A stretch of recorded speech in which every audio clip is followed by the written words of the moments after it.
खत्म कर लेंगे मेरे प्यारे भाई। चलिए शुरू करते हैं कहानी। बताओ बेटा, ये जो सवाल आपके सामने स्क्रीन पर है, ये 2018 मेंस के पेपर का है। आप हमें इस सवाल को सॉल्व करके बताएं कि सवाल का आंसर क्या होगा। बोला कोई राशि 15,500 रुपए अमाउंट बन जाती है 2 साल में 12% की सिंपल इंटरेस्ट से।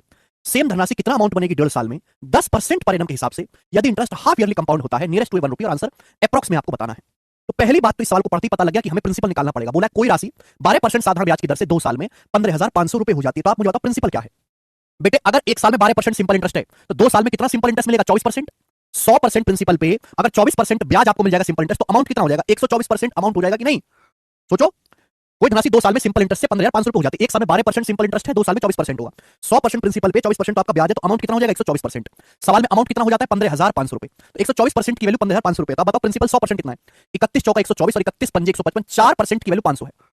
तो प्रिंसिपल 100% कितना है? 25 से गुणा 25 चौका 100, 4 की अगर 25 में गुणा करेंगे 100 आएगा, 500 की 25 में गुणा करेंगे 25 पंजे 125, 12,500 रुपए।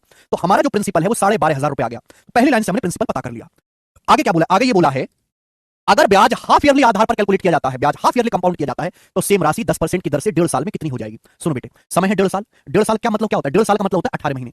ब्याज हाफ ईयरली कंपाउंड हो रहा है। अगर समय 18 महीने है, हाफ ईयरली कंपाउंड हो रहा है, तो 6 महीने की 3 साइकिल बन जाएंगी। 6 महीना 6 महीना 6 महीना हो जाएगा। ब्याज 1 साल में 10% है, तो ब्याज 6 महीने में कितना होगा? 5%। अगले 6 महीने में कितना ब्याज होगा? 5%। अगले 6 महीने में कितना ब्याज होगा? 5%। तो आपको जो ब्याज मिलेगा वो कितना मिलेगा? 5-5-5 का सक्सेसिव, 5-5-5 का सक्सेसिव होता है 15.7625%। 15.7625% आपको ब्याज मिलेगा। इतना ब्याज मिलेगा 12,500 रुपए का। 12,500 रुपए का 15.7625% आपको ब्याज मिलेगा।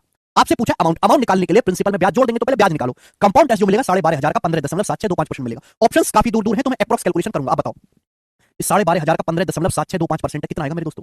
बेटे 15.762% को ऐसे लिख सकते हैं, लगभग 16% से 0.25% कम है ये। ऐसे देख सकते हैं कि नहीं? इस 16% से लगभग 0.25% कम है। 12,500 का 16% कितना होता है?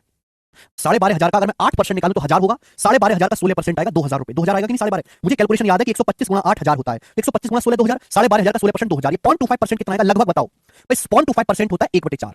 अब जैसे एक ये है 12,500, 12,500 का 1% होगा 125, ये 1% आ गया। 0.25% क्या आएगा? 0.25 क्या होता है? 1/4। 1/4% 4 से भाग होगा, 125/4 लगभग 30 रुपए आएगा, अप्रॉक्स 30 रुपए। तो ये आएगा मेरे दोस्तों 1970। 1970 रुपए के आसपास आपको कंपाउंड इंटरेस्ट मिलेगा। बोलो हो गया कि नहीं? बोलिए। तो भाई साहब 1970 रुपए आपको ब्याज मिलेगा 12,500 रुपए पे। तो अमाउंट कितना आएगा? 12,500 में अगर मैं 1970 रुपए जोड़ूंगा तो कितना आएगा मेरे दोस्तों? ये लगभग आपका 14,500 से 30 रुपए कम 14,470 के आसपास आएगा। पहला ऑप्शन आंसर है, लगभग 14,470 रुपए। आप गोल्डन रेशियो से भी कर सकते हैं, लेकिन मुझे